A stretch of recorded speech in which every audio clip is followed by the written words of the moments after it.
I had a very brief engagement with Dr. Usama Al-Azami. He's a prominent Muslim academic from Oxford. A very polite and respectful engagement, and I only know of him from others to be a lovely brother. And I asked him squarely, I said, what are your thoughts on Humza Yusuf's statements on, number one, gay sex isn't a sin, number two, that he can't change what's in scripture, and also on the following policies that he's unequivocally advocating for. Pro-LGBT curriculum in primary schools to be taught to children as young as 5.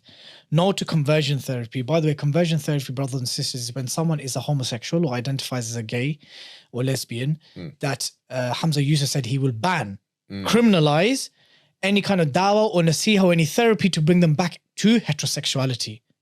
So that means in Scotland, if a Muslim father, his child has become a homosexual, an imam or a community leader or a therapist cannot bring them back into or let them realign or consider coming back to becoming a heterosexual. He's going to criminalize that.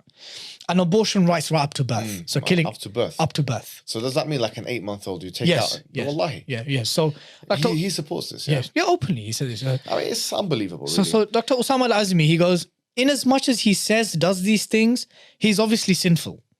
Believing that gay sex is not sinful in Islam is obviously kufr. But it's possible to interpret his words to avoid calling him a kafir. I'm just holding the well-known distinction between general and specific takfir. Is that a private message or a public? No, there's a public. It's a public Twitter thread. Okay. Yeah. Well, I mean, as I say, to what extent are you willing to hold that position? Because if you hold that position to its logical extreme, like someone saying that I am your Lord Most High, or I believe in Jesus as God, I believe in whatever, so long as they have uttered the shahada before that, then you can't make takfir. The laity cannot make takfir. And the question would be then, is the laity sinful for making takfir on such a person? I think what's happened is, akhi, that because of the ISIS situation, ISIS and takfiri movements, people have been reluctant to make takfir at a level that is probably unprecedented in history. Yeah, it was ISIS, with ISIS Syria 2014, because they don't want to be linked 16, with that. They know that people link takfirism and they link, or takfir in general, with takfirism, or takfirism and violence. But there's also the incident where a Qadiani shopkeeper was killed by someone because the person who killed him professed their love for Rasulullah. Did you hear about this incident? No. Yeah, there was a Qadiani or Ahmadi shopkeeper who was killed, and the person who killed him wrote a letter, and he identified as a Sunni. Obviously, we had the murder of the MP Joe Cox.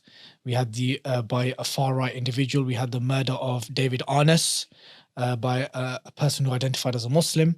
Yes. So I think the concerns are coming from there. All right, so let's make this very clear. Making takfir of someone, okay, and like, for example, my takfir of Humza Yusuf is absolutely not a call to violence.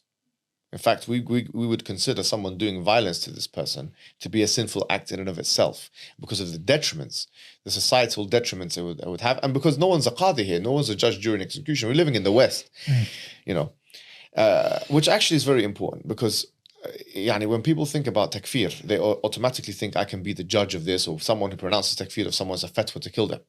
This is absolutely not the case, okay? So if one makes it very clear, there's a distinction between takfir, removing someone from the fold of Islam, which we all are entitled to do as Muslim people. Otherwise, lest our religion become like Christianity, where you can have gay priests saying that I'm speaking on behalf of God and so on, and with the rainbow dog collar and so on.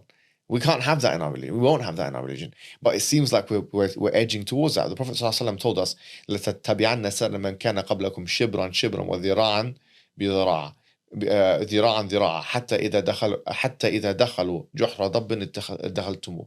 That you will follow, or كما قال ﷺ, that you will follow the way of the Jews and the Christians, inch by inch, arm's length by arm's length, such that if they go into a hole, a lizard's hole, you'd follow them in there as well. What we are seeing with in America and Canada and even in the UK, I was privy to my own studies when I was learning in Oxford, University of Oxford. I was in the Anglican Church of England church. It is absolutely fine to believe in homosexuality is moral and to be a practicing homosexual clergy person. Yes, it is absolutely. And in fact, I would go as far as to say opposition to that is not fine anymore. In the Church of England, it's not, and of course the Church of England is just like Ikhwan al-Muslimun. There are spectrums, so there are people more conservative, there are people more. But I'm saying this is what has happened now with the Church of England. I can tell you this first-hand experience.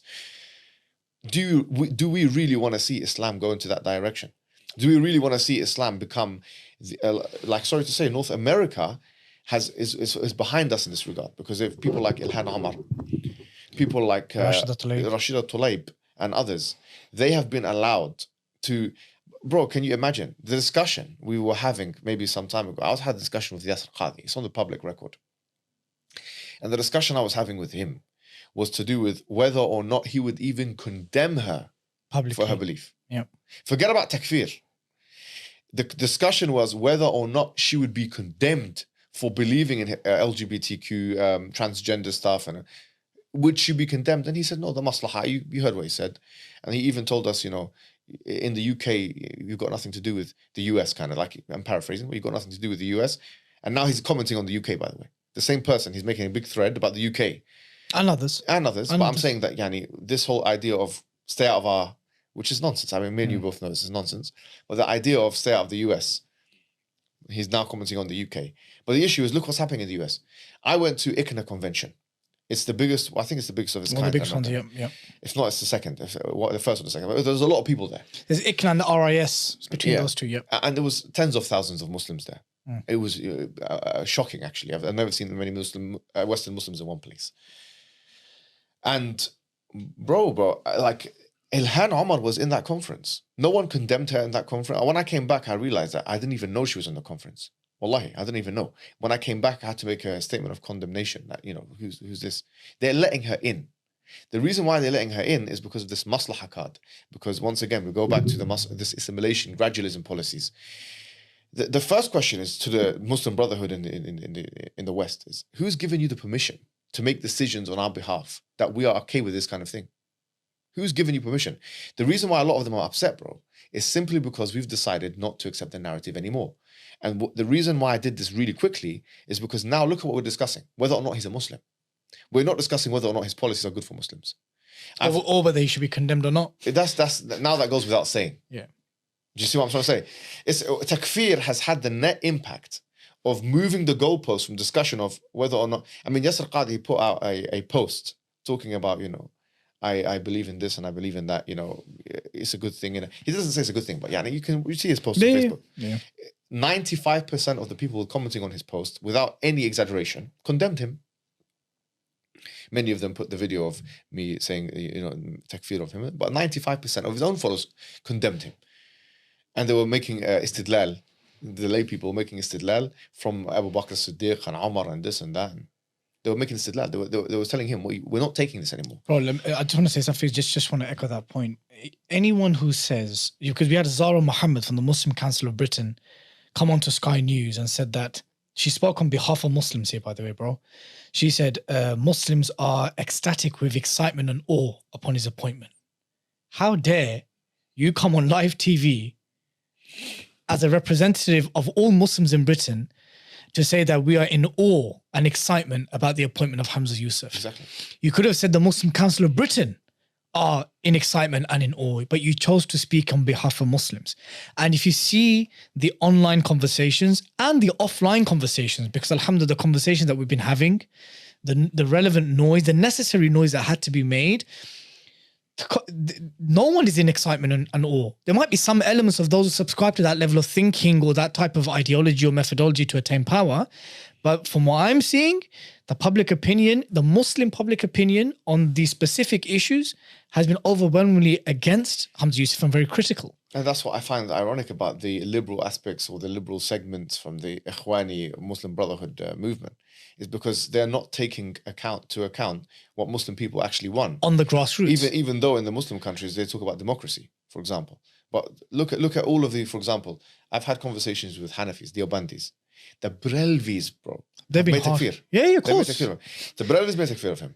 The Deobandis made takfir of him. The Salafis made takfir of him. The Mutamadhibs made takfir of this guy, or a lot of them. The majority, you'll find that's the majority opinion among the learned men of these places. But these brothers who are affected by or have a membership in an informal membership or a formal one of the Muslim Brotherhood, it's affecting their policies. That's why I think it's happening. No, a representative of that movement's not here. So in their absence, I will posit the following to you. Yes. We are a Muslim minority living in the West. We are living in a hostile environment where Islamophobic hate crimes are on the increase. There are people that want to, change, not just change our religion. There are people that want to attack us, kill us, ship us away, kick us out of their countries, oppress us for draconian policies. Surely it's a no-brainer to have a Muslim who identifies outwardly as a Muslim would be a better person to be in power for the betterment and the safety of our rights than someone who's a non-Muslim or potentially someone who's right-leading and quite open about their Islamophobia, which wasn't even the case with Kate Forbes and Humza Yusuf. But that is generally what they'll posit. That Sadiq Khan was better than Zach Goldsmith. That any of the 17 Muslim MPs are better than their non-Muslim MPs. That Humza Yusuf is certainly better than Kate Forbes for the Muslims. Yeah, I mean, tell us how, because he's not putting forward the policies that we want to see as Muslim people.